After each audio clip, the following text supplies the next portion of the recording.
दोस्तों, उत्तराखंड राज्य में हिंदू श्रद्धालुओं द्वारा चार धाम की यात्रा में केदारनाथ धाम का सबसे अधिक महत्व माना जाता है। इसी कारण केदारनाथ धाम में हर वर्ष लाखों की संख्या में श्रद्धालु आते हैं, क्योंकि इस धाम के प्रति श्रद्धालुओं का अटूट प्रेम एवं श्रद्धा है। दोस्तों, हिंदू धर्म में मौजूदा पुराणों के अनुसार भगवान शिव ने प्रकृति का कल्याण साधने हेतु भारतवर्ष में 12 स्थानों पर ज्योतिर्लिंग के रूप में प्रकट हुए और इन 12 स्थानों पर शिवलिंगों को ज्योतिर्लिंग के रूप में श्रद्धा भाव से अटूट प्रेम के साथ पूजा जाता है। दोस्तों, जिनमें से एक ज्योतिर्लिंग केदारनाथ धाम में भी मौजूद है। अनेकों श्रद्धालुओं का मत है कि जो श्रद्धालु केदारनाथ जी के दर्शन किए बिना बद्रीनाथ जी की यात्रा करता है तो उसकी यात्रा पूर्ण नहीं मानी जाती है और उन्हें पापों से मुक्ति नहीं मिलती है। दोस्तों, केदारनाथ मंदिर उत्तराखंड राज्य के रुद्रप्रयाग जिले में हिमालय पर्वत की गोद में बना हुआ विशाल मंदिर है, जो कि सर्दियों में अधिक बर्फबारी के कारण श्रद्धालुओं के लिए एक साल में केवल 6 माह के लिए ही खोला जाता है। केदारनाथ मंदिर पहाड़ों द्वारा 3 तरफ से घिरा हुआ है, जिनमें एक तरफ केदारनाथ पर्वत, दूसरी तरफ खर्च कुंड पर्वत और तीसरी तरफ भरत कुंड पर्वत स्थित है। इसके अलावा यहाँ 5 नदियाँ मंदाकिनी, मधुगंगा, क्षीरगंगा, सरस्वती और स्वर्ण गौरी का भी संगम देखा जाता है। इनमें कुछ नदियों को काल्पनिक माना जाता है और वर्तमान समयानुसार इस इलाके में मंदाकिनी नदी साफ तौर पर दिखाई पड़ती है। दोस्तों, केदारनाथ के पुजारी मैसूर के जन्मे ब्राह्मण होते हैं, जिनके द्वारा सुबह 6 बजे श्रद्धालुओं के लिए मंदिर के कपाट खोल दिए जाते हैं। इसके बाद दोपहर के 3 बजे से शाम 5 बजे तक विशेष पूजन करने के बाद मंदिर को कुछ समय के लिए बंद किया जाता है। इसके बाद दोबारा शाम 5 बजे श्रद्धालुओं के लिए मंदिर खोला जाता है, जिसके बाद 7:30 बजे से रात्रि 8:30 बजे तक आरती कर एवं शिव की प्रतिमा का विधिवत श्रृंगार कर मंदिर के कपाट बंद कर दिए जाते हैं। दोस्तों, आइए जानते हैं केदारनाथ मंदिर का इतिहास। दोस्तों, यदि हम केदारनाथ मंदिर के निर्माण हेतु इतिहास की ओर देखते हैं तो इसमें कई पौराणिक कहानियां एवं कथाएं देखने को मिलती हैं। दोस्तों, इस मंदिर को 1000 वर्ष से भी अधिक पुराना माना जाता है और कहा जाता है कि इसका निर्माण पांडवों के वंशज महाराजा जनमेजय द्वारा कराया गया था, लेकिन ग्वालियर से मिले सबूतों के आधार पर मालवा के राजभोज ने 10वीं शताब्दी में इस मंदिर का निर्माण करवाया था। इसके अलावा एक प्रचलित मान्यता के आधार पर इस मंदिर का निर्माण आदि गुरु शंकराचार्य ने 8वीं शताब्दी में कराया था, जिनकी 32 वर्ष की आयु में केदारनाथ के समीप मृत्यु हुई। इसी के साथ शंकराचार्य जी की केदारनाथ मंदिर के पीछे वाले भाग में समाधि भी है।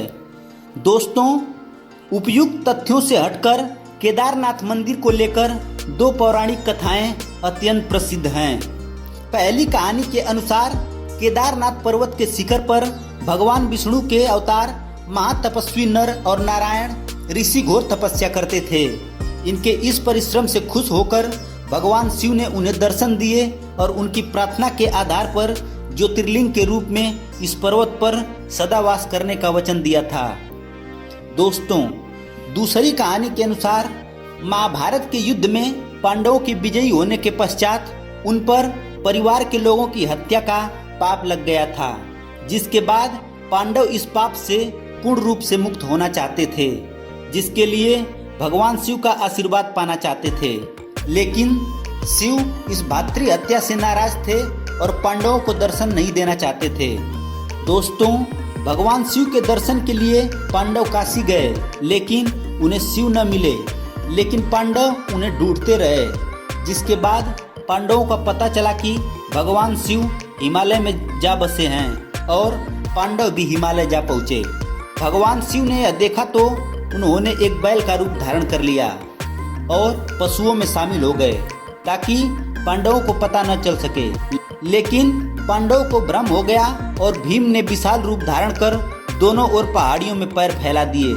यह देख सभी पशु भीम के पैरों के नीचे से निकल गए, लेकिन भगवान शिव बैल के रूप धारण किए हुए वहां से निकलने को तैयार नहीं हो रहे थे। जिसके बाद भीम ने अपने बल से बैल को पकड़ लिया, लेकिन बैल धरती में समाने लगा और तभी भीम ने बैल के पीठ के भाग को पकड़ लिया। भगवान शिव पांडवों के दृढ़ संकल्प को देखते हुए बहुत प्रसन्न हुए और उन्होंने उसी क्षण पांडवों को आशीर्वाद दे पाप से मुक्त किया।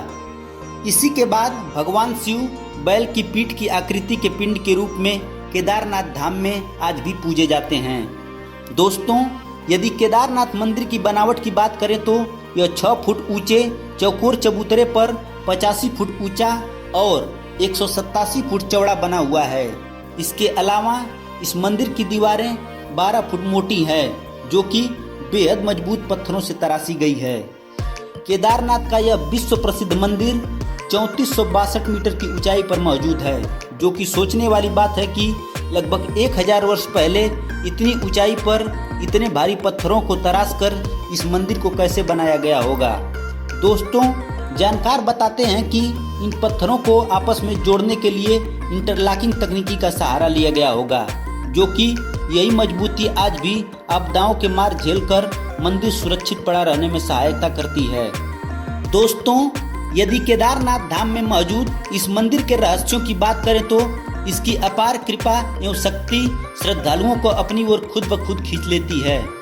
वैज्ञानिकों द्वारा इस मंदिर के एक अहम रहस्य से पर्दा उठाया गया कि यह मंदिर लगभग 400 वर्षों तक बर्फ के नीचे दबा रहा था।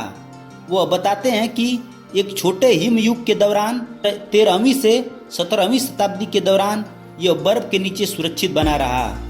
बर्फ के नीचे दबने के सबूत इस बात से मिलते हैं कि मंदिर की बाहरी ओर बर्फ की चट्टानों के कारण निशान देखने को मिलते हैं और वही मंदिर के अंदर की ओर एकदम सही अवस्था में पॉलिशिंग किया हुआ दिखता है।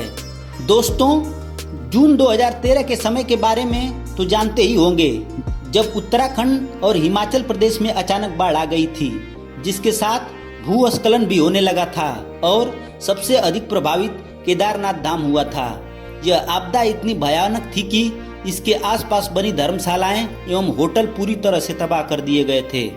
लेकिन इस ऐतिहासिक केदारनाथ मंदिर का सदियों पुराना मुख्य गुंबद पूरी तरह सुरक्षित रहा था। इतनी भयानक एवं सब कुछ तहस नहस करने वाली प्रलय के आने के बाद इस मंदिर का अपनी भव्यता के साथ ज्यों की त्यों अपने स्थान पर खड़े रहना किसी रहस्य एवं चमत्कार से कम नहीं है। धन्यवाद।